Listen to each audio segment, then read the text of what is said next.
የስዬ ጦርነት ደግሞ ግድ የለም ምንም ሳትሆኑ አስመራ ነው የምትገቡት እንደውም እዛ አይስክሪም ይጠብቃቸዋል። እንግዲህ እነዚህ ናቸው የቲፒኤልኤፍ ትልቅ ጀነራሎች የኢትዮጵያ ጀነራሎች መጨረሻ ላይ አልተሳካም። ኤርትራንም ጦርነት ላይ ጋበዙ። ይሄኛው የመጨረሻው ጽምዶ ሆነ። ሮጦ የመጣው ርዱኝ ያለው የጽምዶ አባል የሆነው አሁን አሰብን ይዛለው ምናምን ያለ አዲስ አበባ ላይ ወስላታው የሆነው ዶክተር አብይ እሱም ጽምዶ ገባ። በጽምዶ ነው የዳነው። ጽምዶም ያደረጉበት ምክንያት ኢትዮጵያ ስቴብል መሆን አለባት። ቲፒኤልኤፍ ኢትዮጵያ ሊበጠብጥ ነው የሚፈልገው፣ ስለዚህ መቆም አለበት፣ ቀጠናው ሰላም መኖር አለበት በሚል ነው የተረዳው እንጂ ሰዎቹ ሞኞች አይደሉም። እሱን ሲቀበሉ አስመራ ሲመጣ የኤርትራ ህዝብ እንደዛ ተቀብሎት እዛ መዘጋጃ ቤትም ሪሴፕሽን ተዘጋጅቶለት ፕሬዝዳንት ኢሳያስም ርዳ ምራን አሉት። ምራን እኛ ካንተ ጋር ነን በሁሉ ነገር ትእዛዝ ስጠሉት እና ይሄ ሁሉ ሲሉት የጽምዶ አመለካከትና ኤክስፒሪየንስ ስለሌለው የትግልም ልምድ ስለሌለው የኤርትራንም የትግል ታሪክ የማያውቅ ስለሆነ እሱ የመሰለው ኤርትራኖቹን ያታለለ ይመስለዋል። ያታለለና ኤርትራኖቹን ተጠቅሞ ወያኔን አጥፍቶ ሸውዶ አሁን ደግሞ ሌላ አላያንስ የራሱን ሌላ ጽምዶ ሰርቻለሁ ለማለት ይቀርባል። ጽምዶ ግን የሰራበት ኤሚሬትስ ነው። አይ ኤሚሬትስና እስራኤሎቹ እድሜ ልካቸው እስራኤልማ ከኃይለ ሥላሴ ጋርም ጽምዶ ነበረው፣ ከመንግስቱ ኃይለ ማርያም ጋርም ጽምዶ ነበረው። በዛ ሁለቱ ፌል አድርገዋል። አሁን ይሄንን በኤሚሬትስ ገንዘብ በእስራኤሎች ኢንፎርሜሽን አዲስ ካውንተር ጽምዶ እኛም የምንሰራውን ጽምዶ ካውንተር የሚያደርግ እዚህ ላይ ልንገነዘብ የሚያስፈልገው ጽምዶ ለብዙ ከኛ አካባቢ ለራቁ ኃይሎች በጣም የሚያስፈራቸው የፖለቲካ ስትራቴጂ ነው። ይሄ አመለካከት ደግሞ ሊኖር የቻለው ዌል ኦርጋናይዝድ የሆነው ኤክስፒሪየንስ የሆነው ደግሞ የኤርትራ ኃይልና አሁን የኤርትራ መንግስት ነው። ስለዚህ ነው የኛ ወጣቶች ጽምዶ ዝም ብሎ ከሰማይ የዘነበ ወይንም እንዳበጣ የመጣ ሳይሆን የፊሎሶፊካል ቤዝ ያለው የክላስ አመለካከት ያለው የቀጠና አመለካከት ያለው ከሶማሊያ ጋርም ጽምዶ ነበር።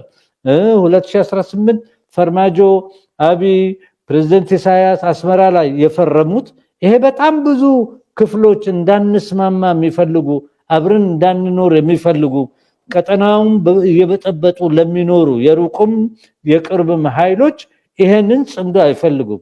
ለዚህ ጽምዶ ደግሞ ሞተሩ አመለካከቱ አስመራ ላይ ነው ያለው። ስለዚህ ኤርትራን ማዳከም አለብን የሚለው ከተሰራበት ቆይቷል።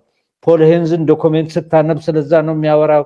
ሌሎች አንቲ ኤርትራን የሆኑ ፈረንጆች በጠቅላላ እነዚህ ሰዎች እንደሌላ አፍሪካ አያስቡም። እነዚህ ሰዎች ሐሳባቸው በጣም ረጅም ነው፣ ቀጠናውን ከኛ ሊነጥቁ ነው የሚፈልጉት ብሎ የሚያግርመርም የፈረንጅ ምሁር የወረቀት ምሁርና ደብተራዎች ሁሉ ጊዜ እጃቸውን የሚቋጥሩት ኤርትራ ላይ ነው። ጥቂት ናቸው በፖዚቲቭ ይሄ ነገር ለቀጠናው ጥሩ ነው፣ ቀጠናው ቢረጋጋ ሀብት አለው፣ የሰው ሀብት አለው፣ አብሮ ከሰራ ደግሞ ያለንን ችግራችን እንፈታለን ምናምን። አሁን ልመጣው ቅድም ለጠየከኝ ምንድነው የኤርትራ አቋም በሱዳን ላይ ጦልጭ ያለው የሱዳን ልዑላዊነት የሚነካ አይደለም። ሙቀደስ ይሉታል በአረብ። የሱዳን ህዝብ መጨረሻ ላይ በራሱ ሪፈረንደም ምን አይነት አስተዳደር እንደሚፈልግ እሱ ነው የሚወስነው። እኛ ግን እንደ ኤርትራኖች ከሱዳን ጋር ጽምዶ አለን። ይሄ ጽምዶ ደግሞ ሱዳን በምንም መልኩ መከፋፈል የለባትም፣ አንድ ሱዳን አንድ ጎረቤት ነው የምናቀው ብለው እሳቸው እንዳውም ሶሊዳሪቲያቸውና ከዛም የበለጠ ጽምዶውን ለማጠናከር በመኪና ነው እስከ ፖርት ሱዳን ድረስ የሄዱት። የሱዳን ህዝብ አሁን ስለ ኤርትራ ከኢትዮጵያ ይልቅ የሱዳን ህዝብ ዛሬ ያለው ደስታ ስለ ኤርትራ የሚያውቀው ኢንፎርሜሽን ቀላል አይደለም። አሁን እሳቸው እንደገና የተጋበዙት በዚህ በጅዳው ሁኔታ እና ይሄ አዲሱ በሚፈጠረው አሁን ስታይ ሳውዲ አረቢያንም ያሰጋት ነገር ቢኖር ያለፈው ሳምንት እነዚህ ሐድረሚ ወይንም ሐድረሞት ሳውዝረን የመን ከዚህ በፊት እኔና ዮናስ ስለ የኢማሬት እጅ ላይ እንደተነጋገርነው ስለ የመን ታሪክ ወደፊትም ቁጭ ብለን በሰፊና ያያዛለን ዋይ ሐድረሞት ለሚለው ራሱን የቻለ አንድ ፕሮግራም ይዘን ሁለት ሶስታችን ነጋገርበታለን አሁን ሳውዲ አረቢያንም መጣባት ምንድነው ኢማሬትስና በስተጀርባ የሚረዳት ኃይሎች ሐድረሞትን ለመቆጣጠር ጦር ይዘው መጡ ለዚህ ነው ሳውዲ አረቢያ የየመን ጥያቄ የሳውዲ አረቢያና የየመን ጥያቄ ምን ይመስላል ለሚለው ሶስታችን አንድ ቀን ከታሪክ አዛምደን አሁን የደረሰበት ቦታ ማስቀመጥ እንችላለን የኤርትራ አቋም ደግሞ በዛ ምንድነው ለሚለው ነው እዛ ላይም ኤርትራ የራሷ ጽምዶ ኤርትራ የእያንዳንዱ አገሮች ልዑላዊነት መከበር አለበት የቀጠናው ሰላም መከበር አለበት ከዛ በመነሳት ነው ከሶማሊያ ጋር የሰራችው ጽምዶ የሶማሊያ የጦር ኃይል እንዲመሰረት ብዙ ሶማሌዎችንም አሰልጥና ምን ብላ እና መታየት ያለበት እኛ አካባቢ ብዙ እጆች አሉ እኛ በሰላም የምንኖርበትን መንገድ የማይፈልጉ የራሳቸውን ኢኮኖሚክ ኢንተረስት ኢምፖዝ ሊያደርጉ የሚፈልጉ አንድ ቀን በዝርዝር እነዚህ ማን ናቸው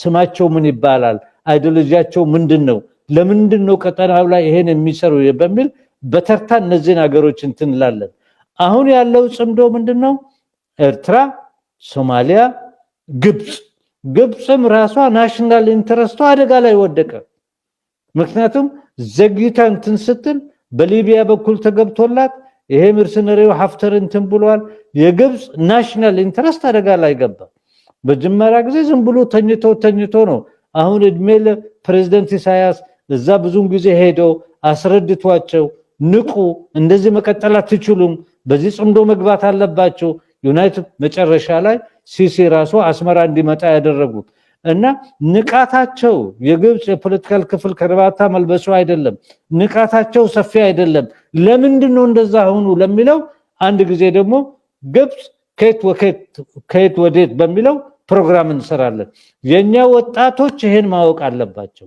ግብጽ ለምን እንደዚህ ሆነች ግብጽ ትላንትና ትልቅ ሀገር የነበረች ልዑላዊ የነበረች አመላከቷ ሰፊ የሆነ የሚገርምህ ነገር አንድ ኢንሲደንት ነግርሃለሁ በአንድ ጊዜ ግብጽ ምን አይነት ሀገር እንደነበረች ናስር ስና ምናምን ኦፊሰሮቹ ስልጣን ከያዙ በኋላ በ1952 ከዛ ወዲህ የኤርትራ ስቱደንት አሶሲዬሽን ካይሮ ላይ ነበር ኋላ በ60 ነው መሰለኝ ወይ በ62 አላቀን ፕሬዝዳንት ናስር ሳዳትን ይልኩታል ሄደ ኢን ሶሊዳሪቲ ዊዝ ኤርትራን ጥያቄ ሄደ ለኤርትራ ተማሪዎች እዛ ድርጅት ስፒች አርጋሉት አትሊስት ሶሊዳሪቲ ለማሳየት የኤርትራ ትግልም እየቀጠለ ያለ ነበር ከ1961 የትጥቅ ትግሉ ጀመረ 62 ይሁን 63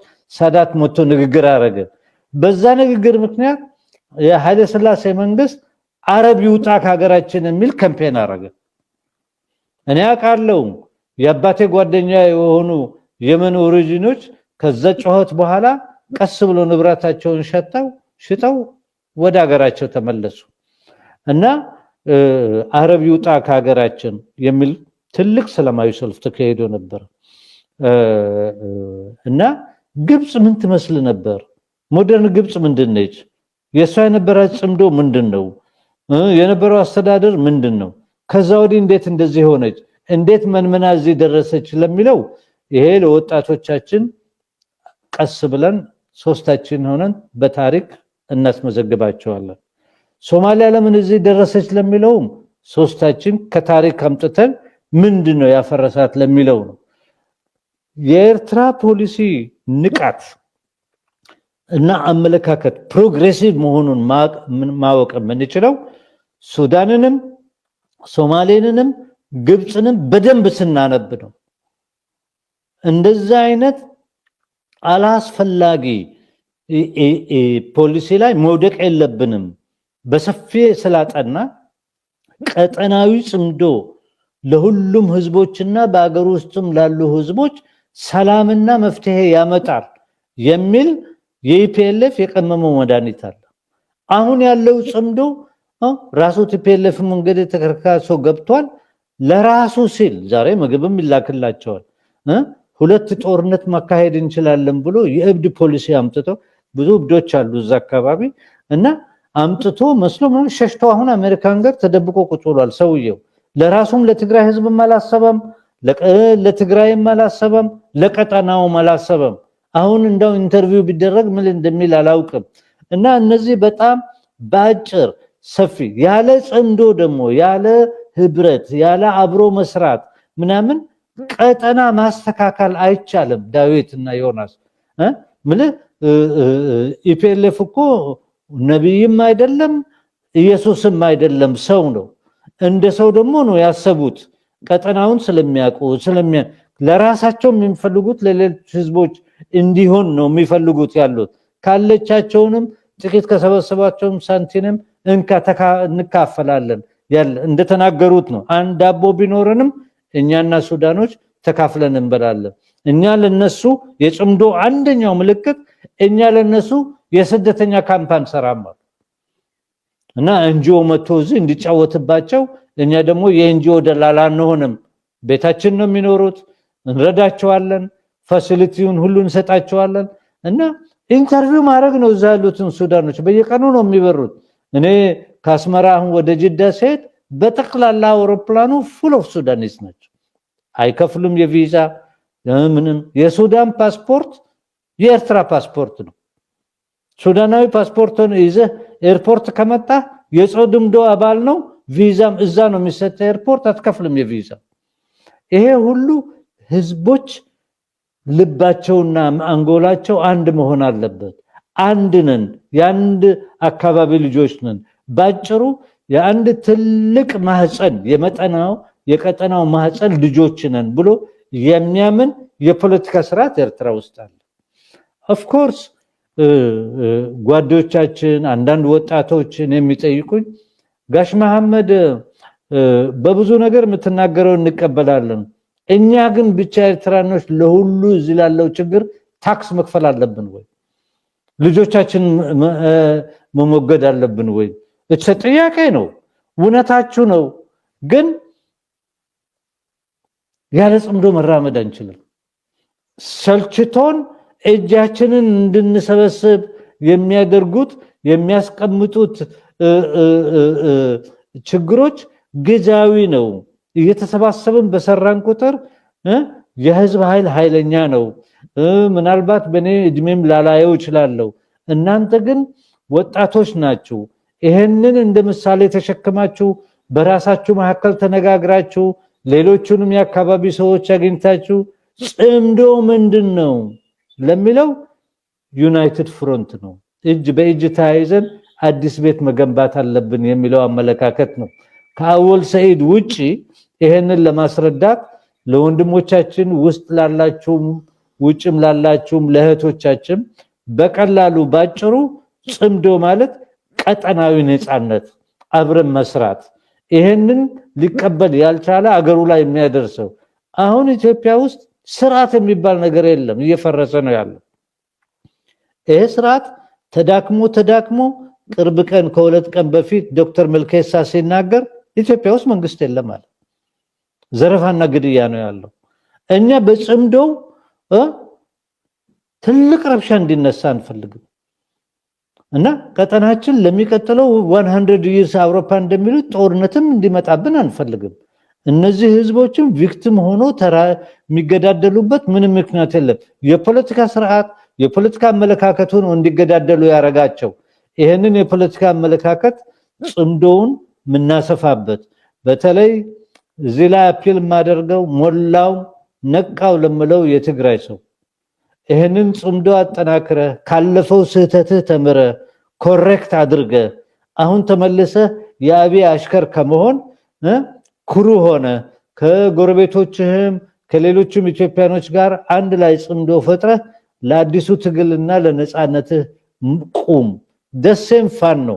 በራስ መሐከል ያለውን ጥቃቅን ነገር ላይ ከምታተኩር አዛምደህ ያሉትንም ፎርሶች አሰባስበ በዚህ አዲሱ ጽምዶ ከሌላው ከወንድሞቹ ኦሮሞዎች ከሌላው የኢትዮጵያ ክፍል ጋርም ጽምዶ ፈጥረህ ቀጠናዊ ጽምዶ አንድ ላይ ከፈጠርን ድር ቢያብር አንበሳ ያስር እንደሚባለው ይሄንን ስርዓት ባጭር ጊዜ እንትን ከሩቅ እኛን ለመዝረፍ የሚፈልጉ ያብካበከቡ ትንሽም ትልቅ የሆኑ ኃይሎች አሉ። እነዚህ ኃይሎች ምንድናቸው? ምንድነው የሚፈልጉት? ኢኮኖሚክ ቤዛቸው ምንድነው? ለስንት ጊዜ ሊቀጥሉበት ይችላሉ ለሚለው በሚቀጥለው ጽምዶን ሊታገሉ የሚፈልጉ ኃይሎች ማን ናቸው ብለን በሚቀጥለው ጥሉ ፕሮግራም አዘጋጅተን እንወያያለን ከናንተ ጋር። ይሄንን የፈለኩበት